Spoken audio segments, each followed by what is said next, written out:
নমস্কার বন্ধুরা, কেমন আছেন? আশা করছি ভালো আছেন।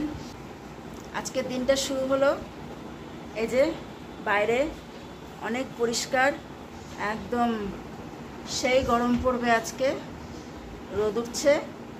এখনই সকাল সকাল জানলা গ্রিল ট্রিল সব গরম হয়ে গেছে। সকালবেলা এই যে আমার দুই মেয়ে পড়তে বসে গেছে। চলে আসলাম আমার রান্নাঘরে, গ্যাসে চা বসিয়ে দিয়েছি, বাসনপত্র কিছু ছিটানো আছে, চায়ের জল ফুটে গেছে। এবার আমি চাপাতি দিব। আমি চায়ে চিনি দেই না। গ্যাসটা অফ করে চাপাতি দিয়ে আমি একটা প্লেট দিয়ে ঢাকা দিয়ে দিলাম। বরমশাই চা খেয়ে গেছে বাজারে, এখন ডিউটি আমার দোকানের, দোকানদারি করছি। একটু মাংস এনে দিল, দুপুরের জন্য মাংস রান্না হবে। এখন আমি বসিয়েছি আলুর তরকারি, একটু আলুর তরকারি করে নিয়ে গিয়ে সকালের খাওয়াটা হবে, তারপরে বসাবো মাংস। তরকারির মশলাটা এখানে খুব ভালো করে কষানো হয়ে গেছে।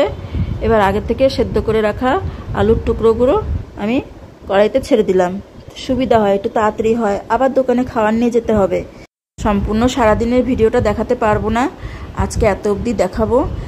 আমার চ্যানেলে আলুর তরকারি কিভাবে করে একটা দেওয়া আছে রেসিপি, চাইলে দেখে নিতে পারেন। হয়ে গেছে, জলও দিয়ে দিয়েছি। এবার জল ফুটে উঠেছে, জলটা ম্যাশ করা আলুটা দিয়ে একটু মিশিয়ে নিচ্ছি, সঙ্গে ঘি আর গরম মশলা দিয়ে হয়ে গেছে আমার তরকারিটা। এবার আমি দোকানে খাবারটা নিয়ে যাই। খুব তাড়াহুড়া লাগছে, খুব দৌড়াদৌড়ি লাগছে। যারা সম্পূর্ণ ভিডিওটা দেখলেন তাদেরকে অসংখ্য ধন্যবাদ দিয়ে আজকের মতো বিদায় নিচ্ছি।